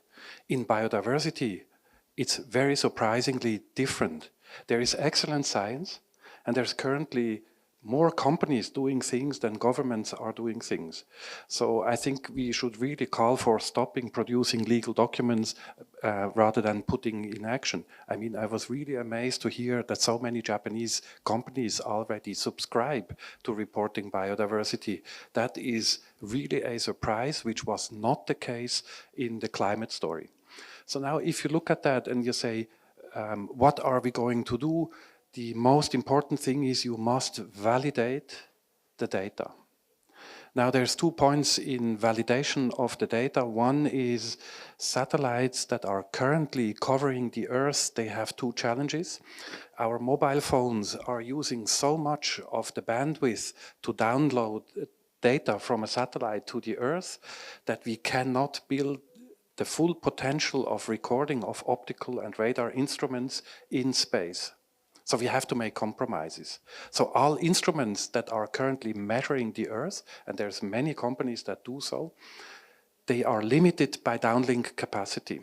And the second is, we have a lot of people that measure individuals on Earth, and they try to relate that to satellites. Now, this is possible, there's a lot of science behind that, but the most important thing is there's an intermediate layer where companies have a vested interest in their own area. And their own area is usually not global, but it's regional or even local.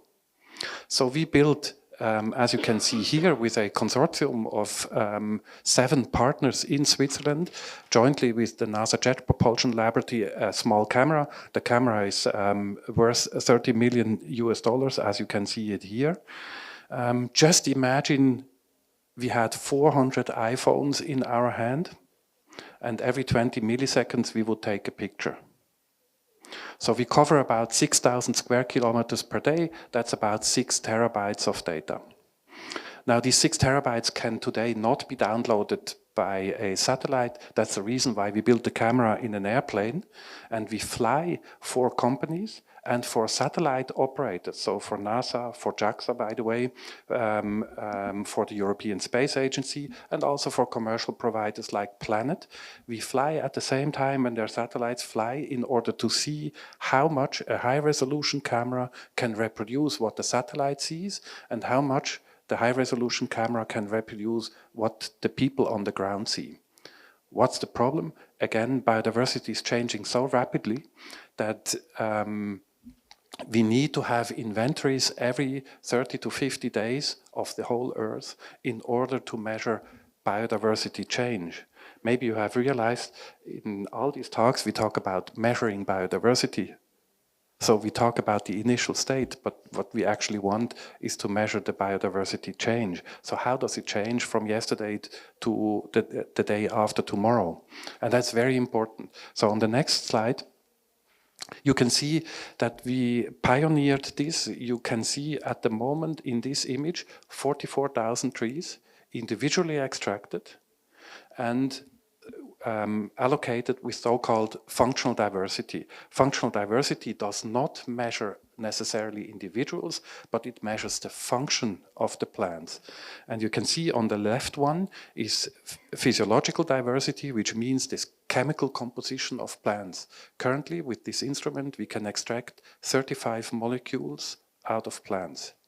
And it's more than just water and chlorophyll, which is not predictive for biodiversity. Chlorophyll is the same molecule everywhere on Earth, and trees have a very low variability of chlorophyll. So you cannot use chlorophyll to predict biodiversity. But we can do 35 different molecules like xanthophyll, lignin, and whatever you have. On the right side is data generated with lasers. That's the morphological diversity. Some people say architecture. Our eyes are super sensitive to discriminate plants using their architecture. And the combined, you can generate within minutes very large maps of diversity. And we now have several contracts with commercial companies. They have sustainability and biodiversity guidelines on the ground, and we can just fly and see, can we reproduce what they're doing, and can we see the impact of their guidelines on site? And that will be the future, that you say we have a satellite which is generically measuring something, a change, and you have aircraft, drones, whatever you have, that measure specifically with extremely high accuracy. I think I have one more slide, but it summarizes only that you can see what type of measurements are needed on the ground. So that's a 10-year operation with many, many sponsors in order to get this together and calibrate the system to measure in a physical fashion. ありがとうございます。biodiversity. Thank you very much. So biodiversity, how to measure it? A lot of solutions were introduced right now, and in the end, we would like to go deeper in this discussion. For regenerative economy, that is our theme. So we need to measure diversity to make sure diversity is there. But one step forward, human beings have to be committed to address to improve diversity. Regenerative means a regeneration. So nature regenerates, and we have to measure that. But beyond measuring, what can we do? Wired has a featured article, regenerative companies. It's not only for sustainability. It's not only to sustain certain things. We need to use some new tools to increase diversity. How can we do it? So Ms. Rundquist, so biodiversity, and you focus on conservation. So using new tools to improve biodiversity, how do you do it, and are you thinking about that in your business? So I think the technical tools are really important to bring that transparency, because, for example, when you look at traditional projects in carbon and so on, you normally talk about a baseline and additionality. So you measure what is the baseline and what's the additionality. If you have a completely depleted area and you plant one tree, you have 100% additionality. When you work in conservation, it works the other way around. So some of the projects we have, they might have only 100 adults left of that bird. We cannot guarantee that it will be 200 the next year, but we need to make sure it's not 90. So it becomes a reverse logic. We need to make sure that the biodiversity doesn't disappear, and that's key in meeting the biodiversity targets. And the technology, what it plays in that, it's because historically measuring biodiversity has been quite difficult, and there's many schools of different setups. Do you do species-specific programs? It's in situ, you look, it's observational. What the technology is enabling is an independent setup of this. You have independent camera traps, you have independent soundscapes and recording, and having that AI analysis where you train up the AI to recognize the species for the regions actually creates a whole database where investors can independently see that this is what it sounded like when we invested, and this is how the project is progressing. And that creates that transparency, it creates the traceability, and it creates the accountability necessary to actually unlock market investments into this. And this is really key. As with any other investments, you want to make sure you see that setup. And what we're doing there is we're linking biodiversity on a hectare basis. It's what you normally do within the biodiversity side, versus in carbon you talked about ton. And then you have the taxonomy, the whole taxonomy, because you need to look at the 3D dimension. But the technology there is really key. But one thing I would say, and that is never let perfect be the enemy of action. So the technology will develop so quickly. The study that was covered in Wired was done in the reserves in Ecuador that we work with. So Dr. Martin Schaffer, who's on board, was one of the co-authors of that study. And that 10 years ago wouldn't have been heard of. And now you can do amazing things. And in 5 years, when we sit here again, there will be technology we haven't even discussed today, right? The technology will advance the whole time. It's incredible, it's fascinating. We can do so much with it. But we need to conserve the nature so we can measure it. Because we are losing species at an incredible rate. We're facing the 6th mass extinction. And if we let it go extinct, we can't measure it. So we need to make the investments today to conserve what we have. And then the technology will continue to evolve so we can measure it even more precisely. But conserve now, today. ありがとうございます。今 Thank you very much. So, 4 people spoke right now, and I would love to take more, but the time is up. So from here, well, I think it's difficult to ask your further comments, so we'd like to close this session. I'm very sorry. We didn't have enough time. Very, very sorry. But implementation in the society, you have your own point of view, and we were able to ask all of you. Well, we have the reception, so please use the reception time to continue the discussion. Thank you very much. Thank you very much to all the speakers. Thank you to our panelists and to Matsushima-san for guiding us through this conversation. And I think we heard a lot about what role technology and evidence data plays in moving forward. And so I would like to now invite to the stage Professor Dr. Martin Wetterli for some observations on evidence-based science and also technology for regeneration. Professor Wetterli is the president of the EPFL, Swiss Federal Institute of Technology in Lausanne. He focuses in his research on electric engineering, computer science, and applied mathematics.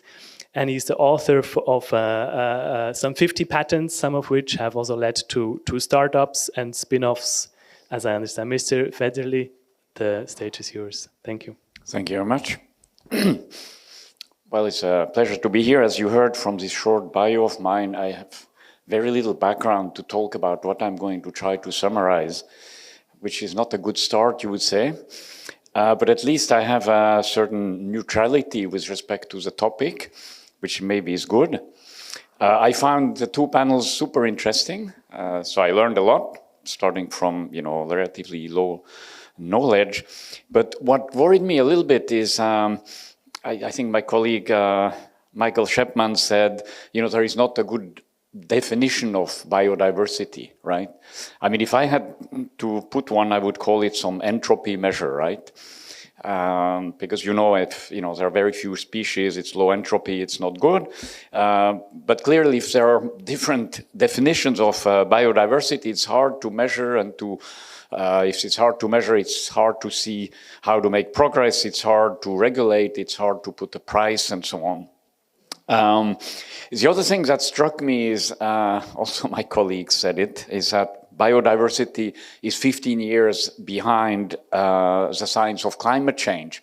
Now, I personally think that the science of climate change and actions to actually to control climate change are, many years behind what we should really be doing, because we have a target of 1.5, which I don't realistically see we are going to reach because we are so far behind. So if biodiversity is even behind what we do with respect to climate change, I'm a little bit worried, okay? So I'm a little bit split brain here because I'm worried on one hand, but then I also heard some very interesting stories across the panels of, especially in the second panel, of very original approaches to look at biodiversity. But nonetheless, I'm going to make again a little bit a comparison between biodiversity and climate change, since the climate change and the CO2 measurement is a field I know a little bit about. Okay, so number one is to quantify. So as it was mentioned, it's hard to quantify biodiversity. In the case of climate change, there is, it's climate changing substances, CO2, methane, and so on. So that's very well understood. And the phenomenon of climate change and the greenhouse effect, dates to the 1850s. So we have had 150 times to think about it, right? Biodiversity is much, much younger. And so it needs to, advance faster. Then comes monitoring. In the CO2 case, it's easy. Then the management, well, there is a target in the case of CO2. It's a net zero by 2050. I think for biodiversity, there is no clear target, and I think that would be necessary. Then there needs to be a business case, and in the case of CO2, there's something called the CO2 tax, but people actually don't agree. The market doesn't work very well, and that's probably the biggest impediment to fight climate change. In the case of biodiversity, we heard a few business cases, which I found very interesting. So there needs to be incentives, and the incentives can come either from markets or from pressure for citizens, for example. Then, the whole domain of certification, even in the case of CO2, it's very hard to have a precise monitoring of CO2 sources to enforce, measures and so on. And of course, everything requires international cooperation, okay? And there I'm a little bit worried because with the current geopolitics, international cooperation is actually going south because the tensions are such that a lot of things we used to do together we have a hard time to do.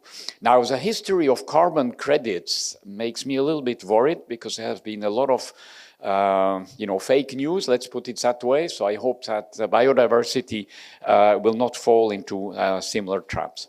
Okay, now just by coincidence, I read a paper flying over from Switzerland, which was a review in Science about policies for monitoring CO2 reduction. And so it was a meta-analysis of 1,500 policies that governments all over the world had implemented. Now, the good news is that some of these policies had an effect, okay? The bad news is that out of 1,500 policies, only 63, right? That's a very small percentage. Only 63 had a sizable reduction of CO2. So maybe that's a warning sign that, if we want to attack biodiversity, we need to learn from this. So that if we have policies by governments, by industry associations and so on, that from the start we make sure that the policies actually will have a sizable effect, okay? Okay, so this makes me sort of conclude that the field of biodiversity, in my view, is ready for disruption. It's ready for disruption because there is new technology. What Professor Shepman said about the remote sensing is super interesting. What we heard from Invest Corporation of monitoring in rainforests and so on, super interesting. The citizen science side that we heard from Biome is super interesting. The fact that, a large Japanese company like Shimizu actually has targets and implements them in its construction business makes me actually quite optimistic. Nonetheless, I think, this will be something there. I think it's best said that, let not the perfect be the enemy of the action that you said, which I think is really what has to happen. It is a hard problem. I think we all need to work together on it. I think science has a critical role to play. Technology certainly will be the enabler, but it's also true if there is no real business model, okay, which is the problem of CO2 reduction, is that the business model, the fact that externalities don't have to be paid for. If we have the same situation for biodiversity, it will be a hard sell for, profit-oriented companies to really buy into this. And so let's also make sure that all, incentives are aligned, and there are governments and regulations. I know companies hate regulations, but, if you don't have a CO2 tax, many companies will not play the game of CO2 reduction. I think it will be the same with biodiversity. There has to be a price on reduction of biodiversity, otherwise the action will not happen. Thank you for your attention.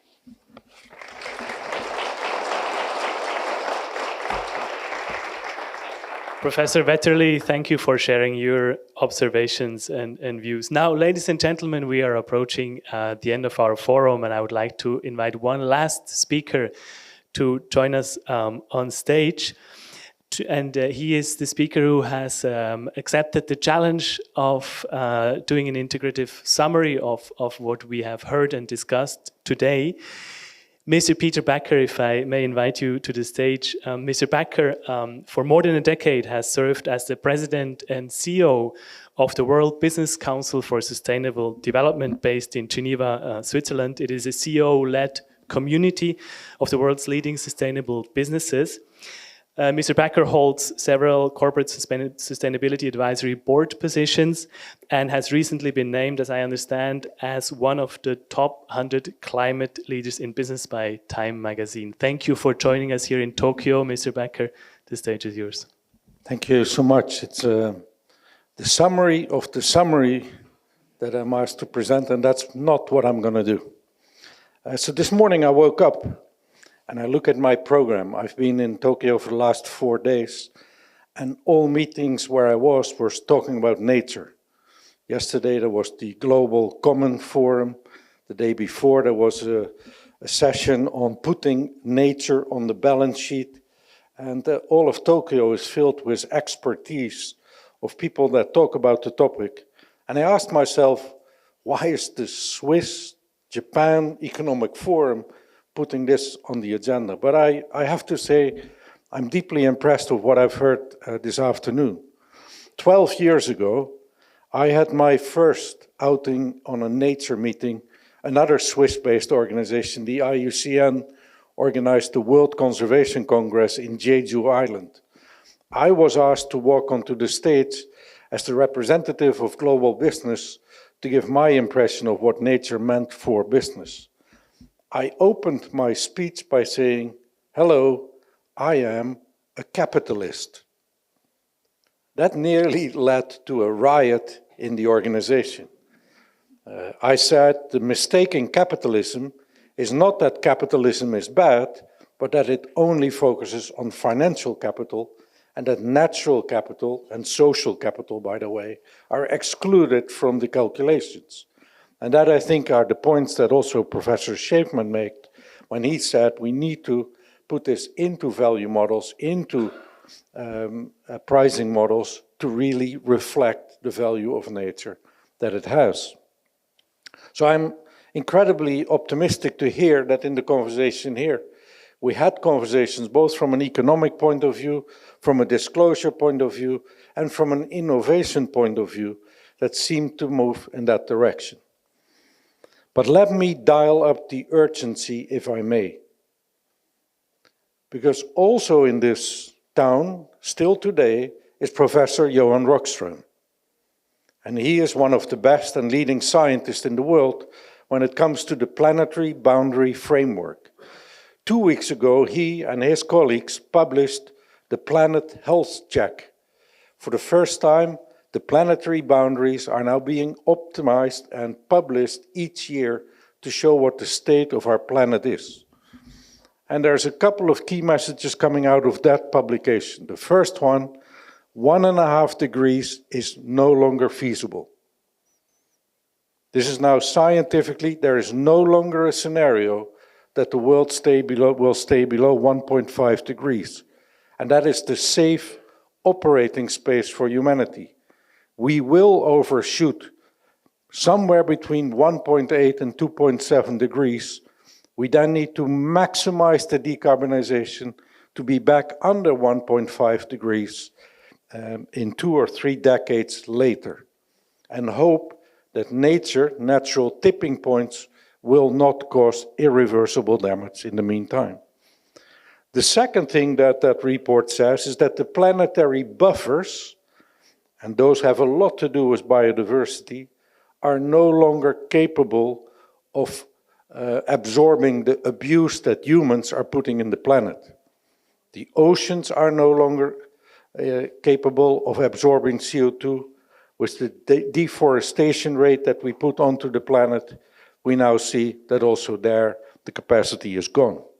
And so the conclusion from that is that fighting climate change is not just about decarbonizing our industries and our lifestyles. It is equally important to put all efforts into restoring nature. The scientists are very clear. If we stop burning fossil fuels today, climate change will still go out of control unless we restore nature at maximum speed. And so the message for business leaders is super simple. Do not think that climate and nature are two different things. They are one. And there is now plenty of examples out there. In South Germany, a couple of weeks ago, were massive floodings. There's a farm there that has been experimenting with regenerative agriculture. One part of the plot, 5 years regenerative agriculture. Second part of the plot, 3 years of regenerative agriculture. And the rest of the plot, still traditional monocrop agriculture. After the flooding, inspecting that farmland, all the soil had washed from the traditional area of agriculture. The 5-year regenerative agriculture soil is still intact. So this shows you that investing in nature, investing in biodiversity, will also make the planet and therefore your business more resilient. So this is no longer about saving the planet or saving species, which obviously we must continue to do. This is about the resilience of our Earth system. And if therefore I can finish by saying to all the business leaders in the room, we need to do 3 things. You all quickly need to assess the physical risks that climate change will bring to your supply chains. The floods, the droughts, the fires, the whatever comes down the pipe are going to get worse, and most of you do not know which risks you're exposed to. Get on top of that, because that will give you the business case to invest in restoring nature. The second thing you need to do is get ready for mandatory disclosure, both of climate as well as for biodiversity impacts, and in a few years from now for social impacts as well. And this is not about ticking the box of CSRD or signing up to TNFD. This is about learning how to manage this data to improve the performance. The mindset you need to now have is, how do we manage carbon or biodiversity in the same way as we manage our money? The financial performance of a business is no longer good enough. You need to also have superior carbon and biodiversity performance out of your businesses. And the third thing, and we heard some great examples of that, we need to absolutely drive the innovation to the maximum degree. The risks in your supply chain will provide you with the business case to invest, because only a resilient planet will make you successful business. So thank you very much, Ambassador Dubach, for bringing us all together, and I wish you all great success. Thank you.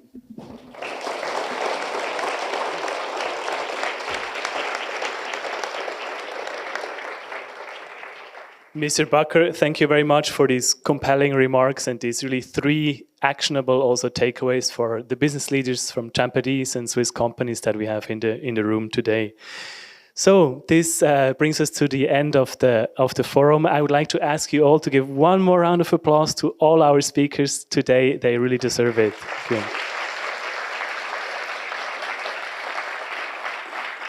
you. Now, bear with me for 2 more practical remarks. One of them, please look at your program. On the backside, you will find 1 more QR code.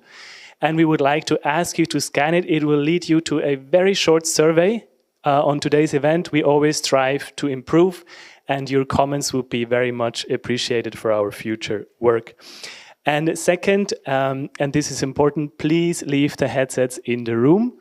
Otherwise, we will get into trouble. So please put the headsets on your chair as you leave. Now, in the name of the organizers, this time I'll get it right, the Swiss Chamber of Commerce and Industry in Japan and the Embassy of Switzerland with our supporting partners, Wired and the Cadon Nature Conservation Council. I would like to invite you to our networking reception, which takes place just on the other side of this wall. So please make your way to the reception, and we will have a short kampai speech by the president of the Chamber of Commerce. I really encourage you to continue the conversations that we have, I think, only started in the last couple of hours. Thank you for your attention.